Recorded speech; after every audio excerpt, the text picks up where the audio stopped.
How to use a Snapchat camera. Hey everybody, welcome back to our channel. In this video we are going to learn how we can basically use a Snapchat camera, so make sure to watch the video till the very end.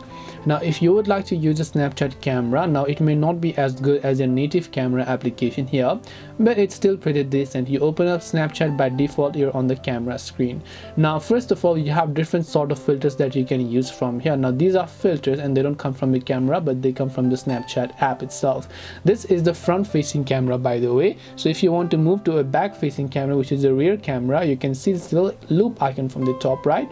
So you tap on that little option and now you can see the camera will be switched to the back part.